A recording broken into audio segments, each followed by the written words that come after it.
Bem-vindos ao Provoca SJ, um podcast da Companhia de Jesus, feito para quem tem fé e sobretudo para quem tem dúvidas. Queremos com este podcast provocar perguntas sobretudo e boas conversas. Estamos a chegar ao verão, tempo de férias, de descanso, talvez de algum tédio. E temos aqui o Samuel e o Nelson e o Duarte que podíamos dizer: faz o que eu digo, não fazes o que eu faço, porque eu não sei se os jesuítas sabem descansar. Mas então perguntamos-nos hoje: como é que se descansa bem? O ócio é perda de tempo? É espaço sagrado? E por isso hoje provocamos o tema do descanso. É uma coisa espiritual ou é uma coisa egoísta? É necessário ou é um luxo? Só se descansa nas férias e ao fim de semana e na reforma e esperemos nós na eternidade? Ou quando é que se descansa? O descanso, Deus quer descanso? Deus quer descanso, Nelson? Isso é óbvio que sim, porque ele inventou o descanso. O padre Alberto Sousa, que é um jesuíta, que agora está em Évora, teve muitos anos no São João de Brito, constantemente dizia isto quando eu vivi com ele, que ele, abençoado quem inventou o descanso. Bem, mesmo é Deus que aí chegou ao sétimo dia e descansou. E se realmente Deus valoriza esta questão do descanso, o descanso é claramente algo que é bom e que nós temos mesmo de implementar. Porque se até Deus descansa, nós também temos de descansar. Boa, falares disso, eu vou meter já uma colherada de Bíblia. Siga. Que é muito engraçado o Shabat, o sábado, Sim, não é? Para os judeus é o sábado, o dia em que Deus descansou da criação. Há quem veja isto também uma atitude de Deus perante a criação, que é, e eu acho que isto tem a ver com o descanso, atenção, mas é que Deus, ao criar, não cria tudo, de alguma forma recua, ou seja, isto o quê? Não controla tudo. Não, ou seja, e eu acho que isto é bom para nós, porque o Shabat, o que está a dizer, o sábado, não é só que Deus estava cansado e foi tirar umas férias, que seria um bocado estranho, mas é, Deus recua e dá espaço à criação. E por isso estamos aqui, nós que não somos umas marionetas de uma criação completamente acabada. E isto o que é que diz de nós? Diz que a nossa atitude perante a vida devia ser mais ou menos a mesma coisa. Não sei se concordam, que é de nós não podemos estar em cima de tudo, não podemos resolver tudo, não podemos controlar tudo e perante a vida recuamos. E deixamos que as coisas aconteçam com o tempo, etc. Não sei se isto... Sim, e o descanso é possibilitador não só de deixar que aconteça, mas também de criar em mim um lugar de espanto, não é? Deus, quando cria tudo, não é? Depois, ao descansar, vê que é muito bom, não é? E dá-se tempo para fruir, para maravilhar, mas não como quem possui, mas como quem entrega, não é? As coisas aos seus ritmos. Isso é extraordinário, não é? Ver que também para nós aprender a parar é aprender a criar um coração agradecido, é aprender a olhar para as coisas, a dar tempo às coisas. O descanso ou o ócio, ou o que for, não é só, ou não deve ser só parar quando estou cansado. É não chegar a estar cansado. Ou, às vezes, nós cristãos, quando falamos em dar a vida, achamos que dar a vida é uma espécie de ativismo em que tem que fazer. E pronto, e a sociedade em que vivemos, a sociedade ocidental, convenceu-nos que nós nos identificamos por aquilo que fazemos. Então, quanto mais faço, quanto mais útil sou, melhor sou, não é? Mais talentos tenho. E, portanto, descansar é quase assim visto como uma espécie de preguiça, não é? Estão em home office e então isso significa que estou a trabalhar sem horários e se recebo um e-mail, então tenho que responder porque o que é que vão pensar? Estão a pensar que eu estou a tomar conta dos meus filhos ou que eu estou a tratar da casa, quase que... E por isso o descanso, o ócio, inventado por Deus, como o Padre Alberto diz, bem, e a Sagrada Escritura também, não é o tempo em que eu recupero energias quando estou cansado, é o tempo que eu me permito para poder contemplar e celebrar tudo o que existe. É engraçado. Há um filósofo, aquele filósofo Byung-Chul Han, os filósofos não gostam que lhes chamem filósofos, mas tem uns ensaios e tem uma que se chama Vita Contemplativa. E ele fala disso, é que nós movemos a nossa existência à volta do trabalho. do contrário do ócio, que é o negócio. Não é? E movemos a nossa vida assim. E até o tempo de descanso está na lógica do negócio. Porquê? Porque não é um tempo diferente. É só o tempo em que eu descanso para poder voltar ao negócio. É muito interessante porque ele fala deste olhar contemplativo e etc. Deste espaço quase sagrado, este tempo para olhar, para ver como Deus viu que era tudo muito bom, não como um tempo substancialmente diferente do tempo que eu uso só para descansar. Ou seja, ele diz que o descanso hoje em dia entra na lógica do negócio e não do ócio, que é muito interessante. E Jesus descansava, Nelson? Jesus descansava, sim senhores. Há passagens sobre isso. Marcos 6, 31, acho eu, mas se não for Marcos 6, 31, é no capítulo 6 de certeza. Os discípulos regressam, vêm ter com Jesus das suas atividades apostólicas. E ele diz, então, e havia imensa gente à volta deles, ele diz, então vamos retirar-nos um pouco para descansar. E eu acho que é algo disto que às vezes nos falta, que é, como nós realmente estamos habituados a fazer, e definimos pelo fazer, para nós descansar é chegar ao fim de semana e encher o fim de semana de programas. Ou então depois já estamos tão cansados que em vez de programas já só aborboramos com a Netflix. Ou então em vez de aborborar com a Netflix, vamos tentar gastar um valor de dinheiro em atividades que nos descansam. E chegamos a segunda-feira mais cansados do que na sexta. E realmente há aqui uma sabedoria do descanso que tem a ver com desligar-me daquilo que me cansa. E isto é que é o fundamental. É como é que eu me desligo daquilo que me está a cansar. Primeiro passo, identificar o que é que me cansa. Porque às vezes há coisas que nós fazemos e que são trabalho, mas que não nos cansam. Desgastam-nos, mas não nos cansam. E há muita coisa que nós às vezes fazemos a pensar que estamos a descansar, mas que na verdade nos estão a cansar. E o que é que achas que tem cansado? O que é que achas que cansa hoje? Eu acho que hoje, principalmente, o que mais cansa é a necessidade de estar constantemente ligado e estar a par de tudo. Eu acho que isto é o que mais nos cansa. É as notificações. Eu acho que as notificações, em breve, nós vamos começar a ter síndromes de stress pós-traumático com as notificações. Que toca a notificação, toca alguma coisa e nós de repente ficamos logo acelerados. Engraçado. E eu acho que isto é algo que devemos começar a ter cada vez mais cuidado. Até porque há já mesmo apps que nos ajudam a desligar uma série de notificações, fazer com que o telemóvel seja mais simples, seja menos atraente, por causa disto, porque estamos constantemente estimulados e parece não haver um estímulo que não há vida. E isto acho que é o que nos está a cansar cada vez mais. Nós não fomos criados para estar ligados 24 horas por dia. É por isso, na linha disto, também parece que outra coisa que cansa muito é a dispersão, não é? Não só o querer saber tudo sobre tudo, mas estar em tudo sem estar em lado nenhum, não é? E, portanto, há uma série de informação, ou que me chega, ou que eu ando à procura porque tenho que estar... As expressões que agora já não se usam, mas que se usavam há um tempo atrás, o FOMO, o YOLO, não é? O Fear of Missing Out, ou You Only Live Once, não é? São expressões que agora já estão fora, outdated, para continuar a falar em inglês, mas a dispersão cansa muitíssimo, porque se eu não estou focado em alguma coisa, se eu não sei...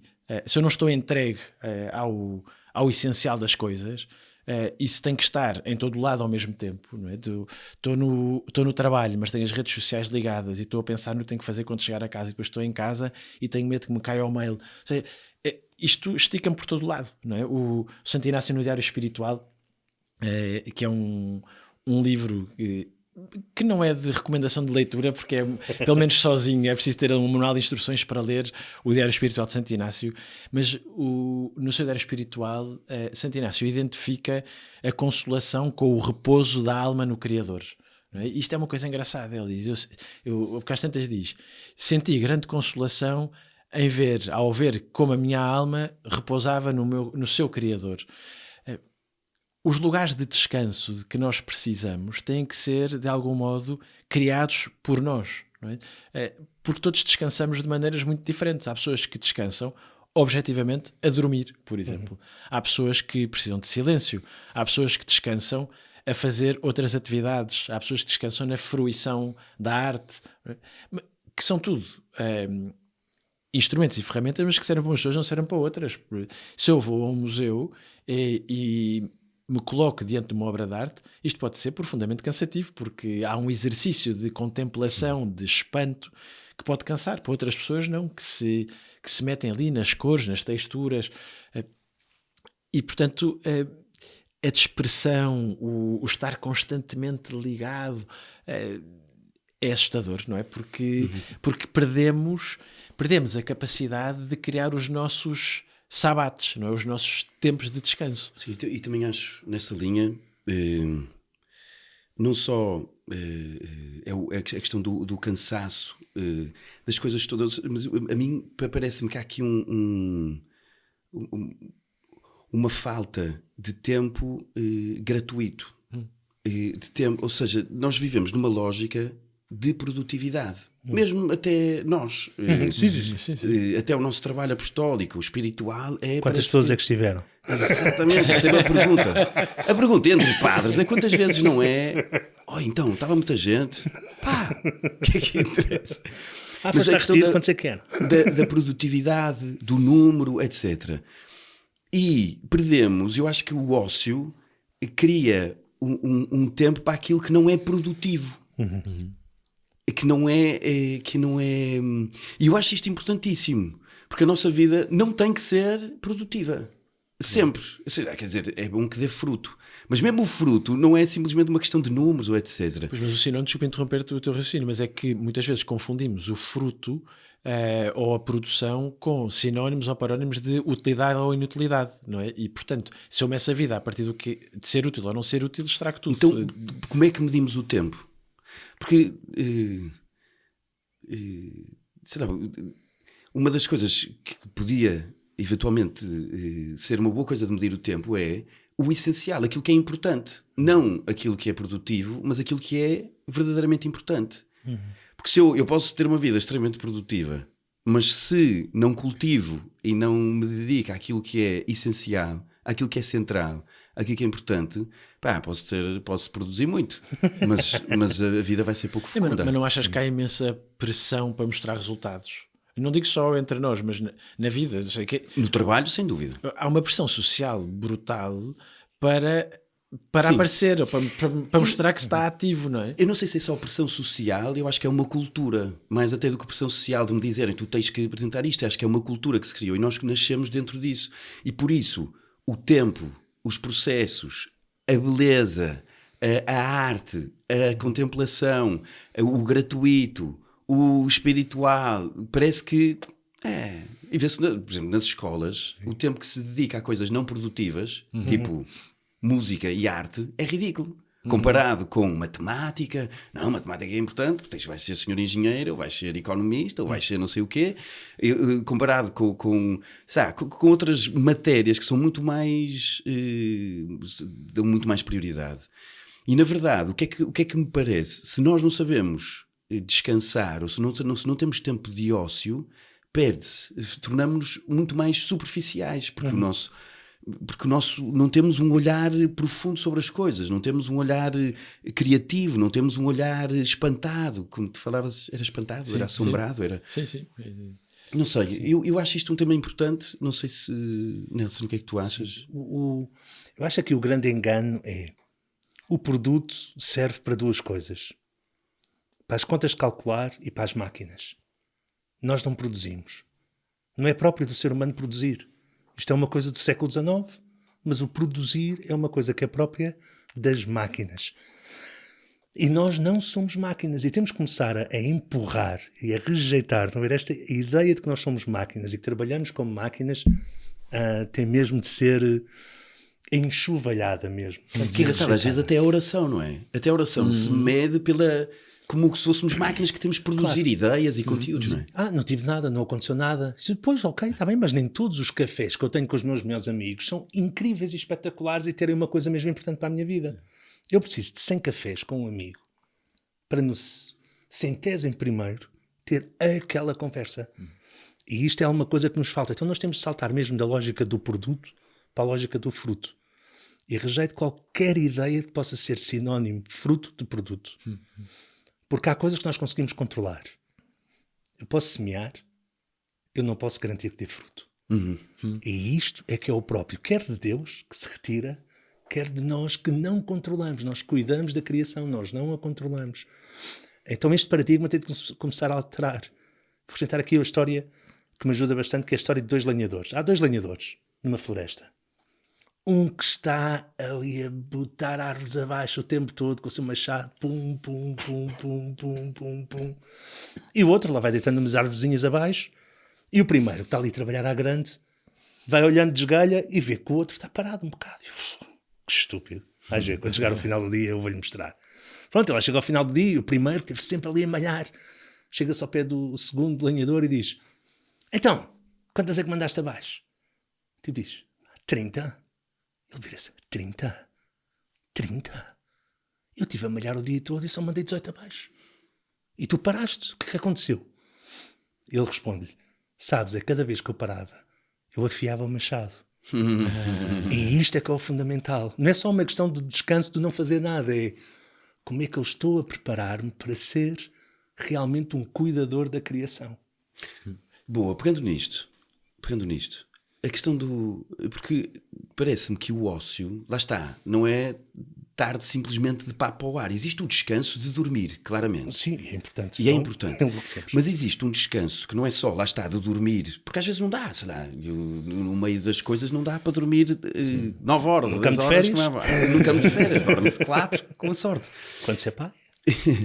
Que é, parece-me que o tempo de descanso ou de ócio na vida pode ser o tempo de alimentar bem os olhos, os ouvidos, o coração. Alimentá-los bem. Parece-me que isto é importante, porque eu acho que temos que alimentar, eu acho que nos dias de hoje o conteúdo que anda para aí, a maior parte do conteúdo é tipo fast food sempre. É como se estivéssemos a andar a comer McDonald's, enfim, eu gosto imenso, não sem querer, mas todos os dias. E eu acho que isto não chega para alimentar.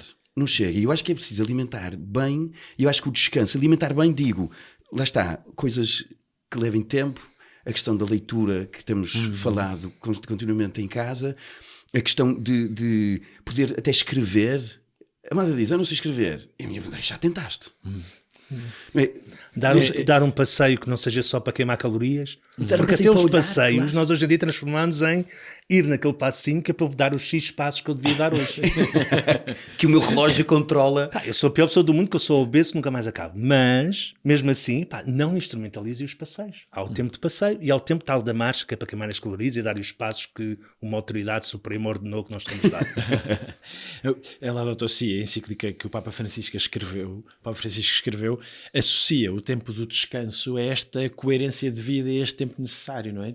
O descanso é profundamente ecológico nesta ordem integral da vida, não é? De nos sabermos criaturas, de nos sabermos parte de um ciclo maior. E isto serve para crentes e não crentes, atenção, porque nós todos estamos contidos neste projeto maior que é a natureza, não é? E, portanto, e é muito curioso que Laudato Si inclui o descanso como parte fundamental de uma vida integral, de uma vida ecológica com uma harmonia de vida. Tocaste aí no ponto dos campos de férias. Agora, o verão está cheio de campos de férias, de tudo o que é escuteiros, paróquias, movimentos, nós próprios, não sei este ano quantos jovens é que vão fazer campos de férias ligados aos jesuítas, mas são milhares, está na ordem dos milhares, não é? O tema dos campos deste ano é tornai-vos como crianças. E não é voltarmos a ser miúdos e fazer dos campos um tempo só de brincadeiras. É perceber o que há de essencial numa criança que sabe aproveitar o tempo, as relações, até a preparação de um campo de férias pode correr o risco de querer ser o melhor campo de sempre, não é? Eu, quando era animador, antes de ser jesuíta, e mesmo como jesuíta, falávamos disto: vamos criar o melhor campo de sempre. E às vezes criar o melhor campo de sempre é ter um plano super organizado em que a esta hora tem que começar um jogo, a esta tem que começar uma oração, E o melhor campo de sempre pode ser só o campo que vive ao ritmo, sem negligência, mas que vive ao ritmo das conversas, do estar, até ao ritmo da natureza, não é? Se um campo de férias começasse quando o sol amanhece e terminasse quando o sol se põe, se calhar era muito mais ecológico, muito mais descansativo, porque há um ritmo que a natureza nos impõe, não é? É muito engraçado, falavas há bocado das sementes, não é? E do fruto. Não é? Os agricultores, se tiver a chover a potes no dia em que decidiram ir semear, não vão semear. Têm que esperar. Não é? E não sabem quanto tempo é que vão esperar. Pronto, e vão afiar o machado, vão fazer outras coisas. Mas o descanso é tempo para me preparar. O ócio é tempo para me preparar para o negócio. Não é? O São Tomás dizia isso. São Tomás de Aquino dizia que é preciso recriação para que o espírito humano se possa sustentar. Mas vamos cá aqui agora, mas entretanto vamos pegar os pontos nos is. Os jesuítas sabem descansar? Quais Samuel, jesuítas? Os jesuítas sabem descansar? Olha, eu sou muito mau exemplo, não é? Queres contar um bocado do que tenho se vivido? quiseres. Sim, posso contar assim. Tenho dito muitas vezes que não quero passar a ser o speaker influencer da saúde mental, mas sim, eu voltei a Portugal em 2019, dos Estados Unidos, meus estudos, estive no Colégio das Caldinhas e depois fui destinado a preparar o Magis, que é este evento que antecede a Jornada Mundial da Juventude, que foi um tempo muito bonito para todos, para a Igreja, para a companhia, enfim. Mas, de facto, foram 2 anos muito, muito, muito, muito intensos, com muito pouco descanso saudável, além do básico, e pronto, e a corda acabou por rebentar. E isso fez com que, desde setembro de 2023, eu esteja aqui a recuperar de uma palavra. Nós depois usamos eufemismos para tudo, não é? E não queremos termos. O diagnóstico é burnout, não é? Mas depois usando assim eufemismo, tipo um cansaço, precisa descansar. Está em baixo. Está em baixo. Depois o ego também entra aqui, porque aparentemente estamos bem, mas sabemos que não estamos, mas não queremos a parte fraco, não é? E portanto, claramente o que me aconteceu, não é? Para usar uma expressão da minha psicóloga, que é o Samuel mentalize que não esticou a corda, rebentou a corda e andou com a corda arrebentada há muito tempo. E não chega só a descansar. Não chega só a descansar, ou seja, estamos em quase 2 anos depois, né? E ainda há coisas que eu não sou capaz de fazer. Perdi a memória, perdi o higiene do sono, perdi a capacidade de fazer desporto, eu próprio ainda não sei lidar com o imprevisto, e portanto não fui fiel ao mandato de Deus de descansar, não é? De ter capacidade de me espantar, de contemplar. Por outro lado, claro, influencia a vida espiritual, influencia as relações humanas, porque quando chegamos a este ponto precisamos mesmo de nos afastar para nos recauchutarmos pronto, e ter assim à nossa volta pessoas que nos ajudem a fazer este caminho. Por isso é preciso descansar. E não é descansar quando a corda arrebenta, é estar atento aos sinais. Pronto. Enfim, isso, é preciso estar muito atento aos sinais e não nos deixarmos levar por o que é que vão dizer ou os critérios de sucesso, não é? Pronto, isso é muito importante. O não querer fazer tudo é muito importante. Dou só um exemplo para vocês. Às tantas, neste meu processo de recuperação, uma das perguntas que eu me fazia era: se eu agora estivesse numa situação vegetal em que a única coisa que eu conseguisse fazer era ouvir o que os outros dizem, ver o que está à minha volta e pensar, não é? Como é que eu aí teria valor? Como é que eu teria valor se não fizesse nada? Se só existisse? Não é? E isso tem-me ajudado muito a passar deste fazer ao ser, não é? E a encontrar valor naquilo que sou, não é? E nas relações, eu nos cafés, tu dizias, Nelson, não é? De esperar pelo 100º café para poder ser alguma coisa naquela relação e naquela intimidade. E tu descansas, Nelson? Então, uma das coisas que descobri quando entrei na Companhia de Jesus é que eu não sabia descansar. Porque foi a primeira vez na minha vida, em de repente, no horário, no noviciado, tempo livre. Descanso. Tempo livre. Não, era tempo livre, mas havia um parte mesmo tipo livre, descanso. O Carlos Carneiro, no nosso ano, pelo menos, não sei porque os noviciados, cada ano o mestre, mesmo, apesar de nós termos tido o mesmo mestre, era capaz de haver descanso e tempo livre. Eu estava lá mesmo, havia uma parte que era tempo livre e uma parte dizia descanso. Eu descobri, não sei mesmo descansar. Então eu não sei descansar, nunca soube. Fui descobrindo que realmente há coisas que me ajudam a desligar do cansaço. Estar sozinho ajuda-me imenso. Eu acho que isto já tem a ver com durante 8 anos fui filho único, amo a minha irmã de morte, a minha irmã existe porque eu não me calava e andei a chatear os meus pais que eu queria muito ter uma irmã, e depois a minha mãe disse-me para eu rezar e eu comecei a rezar e Deus cansou-se e deu-me mesmo uma irmã, que eu queria mesmo ter uma irmã. E das boas. E das boas, foi incrível. A minha melhor amiga é a minha irmã, sem sombra de dúvida, ali para ti, mas o programa hoje é sobre irmãos. Estar sozinho ajuda-me bastante.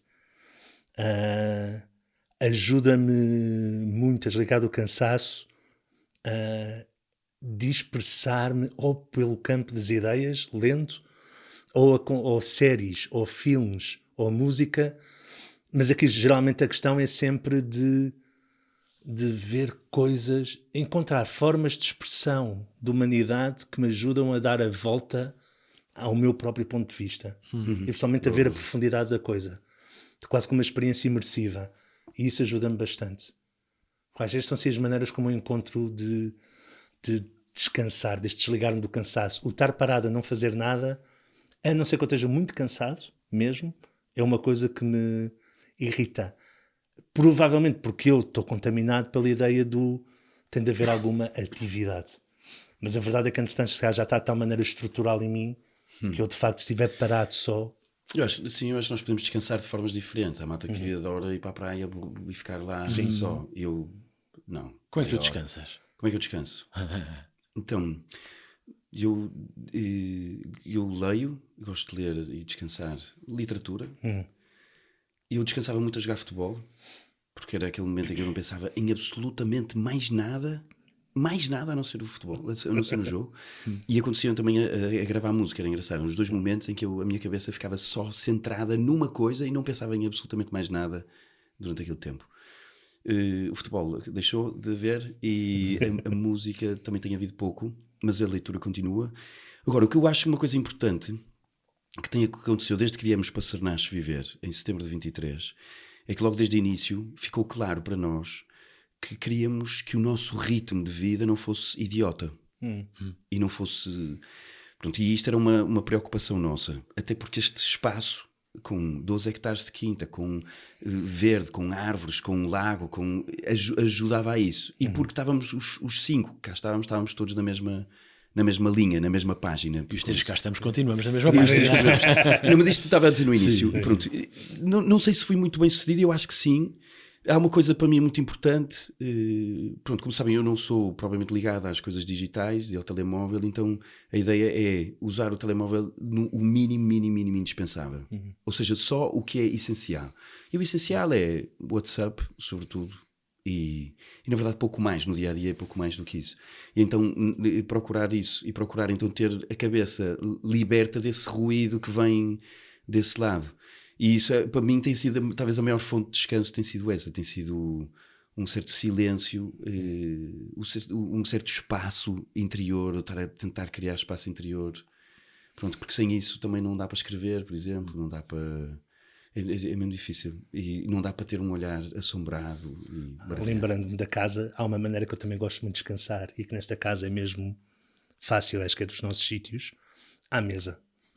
À mesa. A mesa tem mesmo de haver, é um altar e é um lugar de descanso.